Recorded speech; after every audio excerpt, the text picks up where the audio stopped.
एक बार फिर से आप सभी का स्वागत है। हम अध्ययन कर रहे हैं शमूएल की पहली पुस्तक का और अब समय है कि हम उसके 22वें अध्याय पहले वचन से आगे का अध्ययन करें। मेरे प्यारे भाई बहनों, जैसा कि हम जानते हैं कि जो शाऊल है वो दाऊद के प्राणों का प्यासा हो चुका है और दाऊद अपनी जान बचाते हुए जगह जगह भागते हुए चले जा रहे हैं और इसी की कंटिन्यूटी में हम 12वें अध्याय में भी पढ़ते हैं, जैसा कि आपने इसे पढ़ा ही होगा। और जैसा आप जानते हैं यहां हम वचन बाई वचन नहीं पढ़ेंगे और यहां जो मुख्य मुख्य घटनाएं हैं, जो मुख्य मुख्य बातें हैं, उनको ही हम डिस्क्राइब करेंगे। तो यहां पर हम देखते हैं कि दाऊद अब वहां से चले जाते हैं और बचकर अदुल्लाम की गुफाओं में जाकर के शरण लेते हैं। ये अदुल्लाम की जो गुफाएं हैं वो उनके जन्म स्थान बेतलहम से करीब 19-20 किलोमीटर दूरी पर है और वहां पर हम देखते हैं कि उनका जो समस्त घराना है, जो दाऊद के भाई हैं, जो उसके पिता हैं और जो भी लोग हैं, उसे वो वहां पर ज्वाइन करते हैं, दाऊद को ज्वाइन करते हैं। और कुछ वहां पर हम देखते हैं जितने लोग शाऊल के विरोध में थे या कुछ उनके जो कर्जदार थे, वो लोग भी जो उदास थे, वो भी वहां पर दाऊद को ज्वाइन करते हैं, दाऊद के साथ मिल जाते हैं। तो यहां हम देखते हैं कुल मिलाकर अब दाऊद के साथ 400 लोग हो गए हैं और यहां अदुल्लाम की गुफाओं में वो लोग शरण लिए हुए हैं। वहां से फिर दाऊद जो है मोआब के राजा के पास शरण लेने के लिए जाते हैं। मेरे प्यारे भाई बहनों, जैसा कि हम जानते हैं कि जो दाऊद की पड़दादी रूत हैं, जैसा कि हमने रूत की पुस्तक में पढ़ा हुआ है, वो एक मोआबी स्त्री थी। जैसे कि जो रूत हैं, उनके जो ससुर हैं वो मोआब में रहने चले गए थे। तो हम देखते हैं कि ये जो फैक्टर है यहां पर कहीं ना कहीं दिखाई देता है, क्योंकि जो मोआब के लोग हैं कहीं ना कहीं दाऊद से कुछ ना कुछ तो वहां संबंध या प्रीति जरूर रखते होंगे, क्योंकि पहले के समय में हम देखते हैं कि जो पीढ़ियों से जो रिश्ते हुआ करते थे, लोग उन्हें निभाए करते थे, उन्हें कुटुंबी माना करते थे। तो कहीं ना कहीं जो दाऊद की जो पड़दादी रूत हैं, उनका जो संबंध मोआब से है, तो यहां पर दाऊद ने ये सही सोचा होगा कि ये सही देश है, यहां पर जाकर के हम शरण ले सकते हैं। तो यहां पर हम देखते हैं कि दाऊद वहां पर शरण लेते हैं और वहीं पर रहते हैं। फिर वहां हम 5वें वचन में पढ़ते हैं कि फिर गाद नामक एक नबी ने दाऊद से कहा, इस गढ़ में मत रहे, चल यहूदा के देश में जा। और दाऊद चलकर हेरेत के जंगल में चला गया। तो यहां पर हम एक और चरित्र को देख रहे हैं जिनका नाम गाद नबी है। मेरे प्यारे भाई बहनों, जैसा कि शमूएल की पहली पुस्तक के परिचय में मैंने आपको बताया था कि शमूएल की पहली पुस्तक के जो लेखक हैं वो संभवतः जो नातान भविष्यद्वक्ता है और जो गाद भविष्यद्वक्ता है वो ही है। तो यहां पर हम देखते हैं कि दाऊद के जीवन में 3 भविष्यद्वक्ताओं का इंपैक्ट रहा है।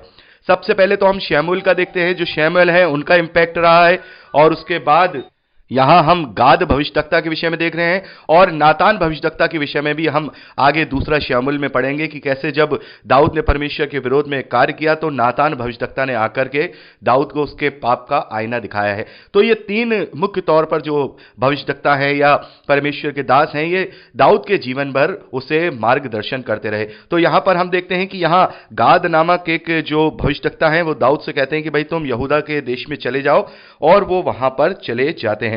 और इस प्रकार से हम देखते हैं कि शाऊल उसका पीछा करते करते जगह जगह जा रहा है। आपने यहां पर पढ़ा ही होगा। और यहां पर शाऊल की एक बहुत ही एक क्रूर बात को हम यहां पर पढ़ते हैं।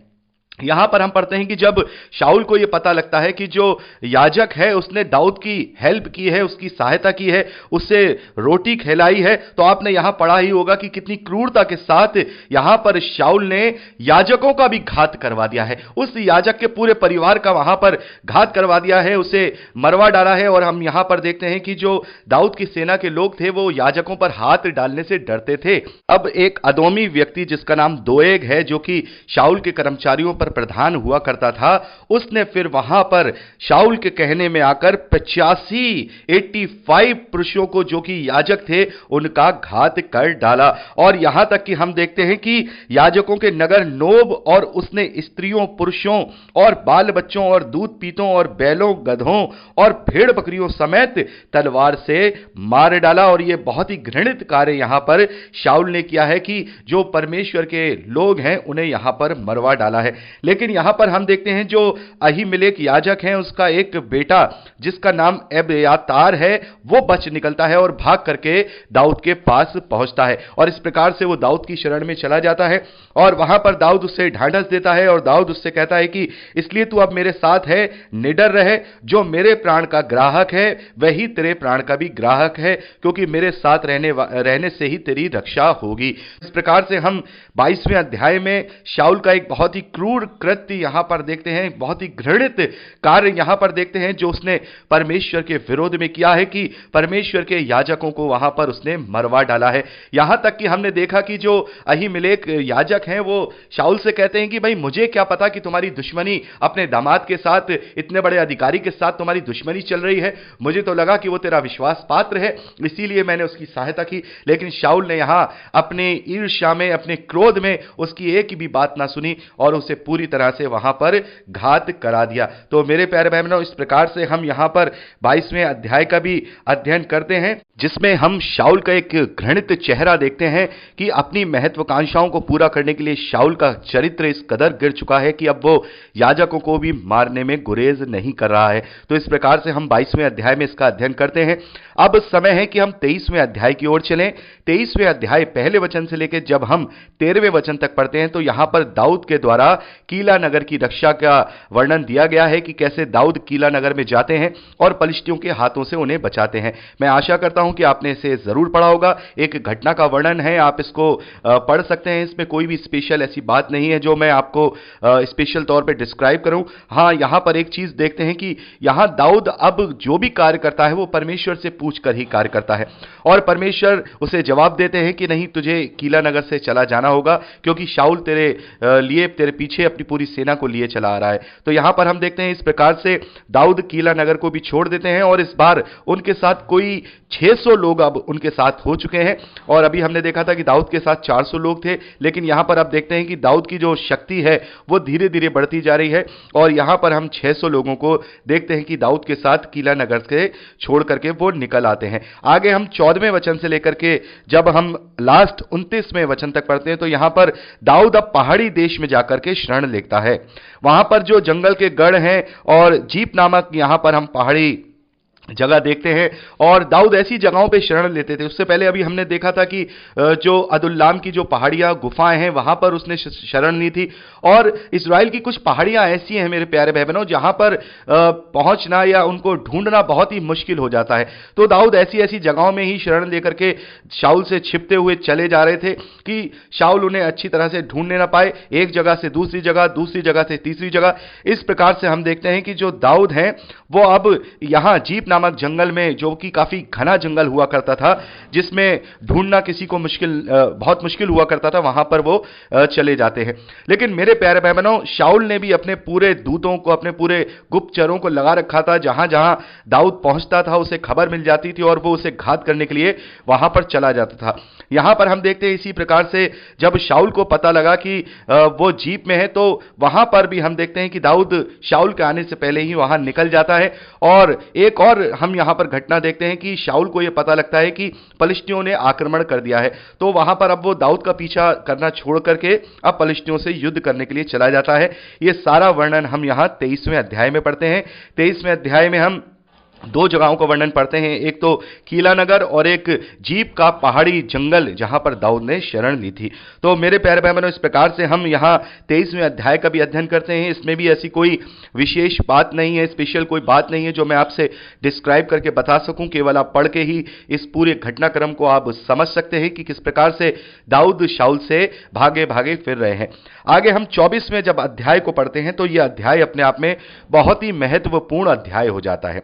और यहां पर आपने पढ़ा ही होगा कि यहां पर कैसे परमेश्वर ने शाऊल को दाऊद के हाथों में कर दिया। यहां पर हम देखते हैं कि जब वो उसका पीछा करते करते वो चले तो यहां पर ऐसी कुछ गुफाओं में दाऊद ने शरण ले रखी थी जिसमें जाना बहुत ही जिसे कह सकते हैं मुश्किल हुआ करता था। और उन्हें ढूंढते ढूंढते हम देखते हैं जब शाऊल उन गुफाओं में पहुंचता है तो बिल्कुल दाऊद के हाथ में शाऊल आ जाता है और वहां पर हम देखते हैं कि दाऊद शाऊल को घात करने के लिए मना कर देता है। यहां पर हम देखते हैं कि दाऊद ना खुद शाऊल पर हाथ उठाता है, ना ही अपने लोगों से कहता है कि उस पर हाथ उठाओ। और बहुत ही एक यहां महत्वपूर्ण जो बात है हमें उसका अध्ययन करना है, जिसका क्लेम आजकल बहुत सारे बुद्धिमान प्रचारक अपने लिए करते हैं। यहां पर दाऊद कहते हैं अपने लोगों से कि यहोवा ना करे कि मैं अपने प्रभु से जो यहोवा का अभिषिक्त है ऐसा काम करूं कि उस पर हाथ उठाऊं, क्योंकि यह यहोवा का अभिषिक्त है। तो मेरे प्यारे बहनों, यहां पर हम देखते हैं कि जो भी राजा होने के लिए नियुक्त किया जाता था उसका अभिषेक परमेश्वर की ओर से होता था। भले ही यहां पर जो शाऊल है परमेश्वर की दृष्टि में अब तुच्छ है, राजा होने के लिए उसको रिजेक्ट कर दिया गया है, लेकिन अभी भी वो परमेश्वर का अभिषिक्त है। और यहां दाऊद के कैरेक्टर को हम देख रहे हैं कि दाऊद परमेश्वर से इतना भय रखते हैं, या हम कहें परमेश्वर पर उनका इतना विश्वास है कि वो परमेश्वर के अभिषिक्त पे हाथ नहीं उठाना चाहते। उनका विश्वास है कि मेरा पलटा जो मेरे साथ शाऊल ने किया है वो परमेश्वर अपना पलटा स्वयं ले लेगा, मुझे इसके ऊपर हाथ उठाने की जरूरत नहीं है। तो यहां पर हम दाऊद का एक बहुत ही अच्छा कैरेक्टर देखते हैं कि यहां शाऊल जो कि एक तरीके से दुष्टता के काम कर रहा है, यहां तक कितने घृणित कार्य कर रहा है कि वो जो याजक हैं उन्हें भी मरवा डाल रहा है, लेकिन शाऊल ने अपने हाथ को फिर भी उसके ऊपर नहीं उठाया। चाहता तो यहां पर आपने देखा होगा कि शाऊल को दाऊद मार सकता था, खत्म कर सकता था, इस किस्से को खत्म कर सकता था कि वो आराम से अब वहां का राजा बन सकता था, लेकिन यहां पर दाऊद ने ऐसा नहीं किया। और यहां पर दाऊद ने उसका जो तर्क दिया है वो ये दिया है कि मैं किसी भी परमेश्वर के अभिषिक्त पर हाथ नहीं उठा सकता हूं। तो मेरे प्यारे भाई बहनों, इस प्रकार से हम देखते हैं कि दाऊद शाऊल के प्राणों को छोड़ देता है। और आगे हम पढ़ते हैं कि कैसे शाऊल पर इस बात को दाऊद रिवील कराता है कि कैसे परमेश्वर ने मेरे हाथ में तुझे सौंप दिया था, लेकिन मैंने फिर भी तुझे छोड़ दिया है। और शाऊल इस बात को स्वीकार करता है और वो इस बात को मानता है, वो समझ जाता है कि निश्चित तौर पे परमेश्वर इसके साथ है और यही इज़राइल का राजा बनेगा। और ये बात सुन करके वो काफ़ी उसे आशीर्वाद देता है, काफ़ी उसके लिए अच्छे वहाँ पर वचन बोलता है और उससे एक वाचा भी बांध देता है। दाऊद से वो उस वक्त वहाँ पर आपने पढ़ा होगा कि ऐसी शपथ खिलवाता है कि मेरे जाने के बाद उसके वंश को वो नष्ट नहीं करेगा, यानी कि यदि शाऊल मर जाएगा या शाऊल के बाद दाऊद उसके वंश को कभी नष्ट नहीं करेगा, उसके साथ वो हमेशा रहेंगे। और उसका एक उदाहरण हम आगे देखेंगे भी। जब इज़राइल का राष्ट्र जब दो टुकड़ों में बंटता है तो दो डिवीजन वहां पर होते हैं, एक इज़राइल, एक यहूदा। और यहूदा के राज में हम देखते हैं दो गोत्र सदा रहे हैं, एक यहूदा का गोत्र जो कि दाऊद का गोत्र है और एक बिन्यामीन का गोत्र जो कि शाऊल का गोत्र है। और शाऊल का बेटा योनातान भी दाऊद से प्रीति रखता है। तो इस प्रकार से ये दो गोत्र हमेशा एक रहे और बाकी के 10 गोत्र अलग हो गए, उन्होंने अलग राष्ट्र बना लिया। इस बात को अभी हम आगे इतिहास की पुस्तकों में पढ़ेंगे। तो यहां पर इस प्रकार से हम दाऊद के चरित्र को देखते हैं कि उसने शाऊल को छोड़ दिया है। और मेरे प्यारे भाई बहनों, एक बात यहां पर बहुत ही इंपॉर्टेंट निकल कर आती है। आजकल बहुत सारे ऐसे प्रभु के दास हैं जो इस वचन को लेकर के लोगों को क्लेम करते हैं।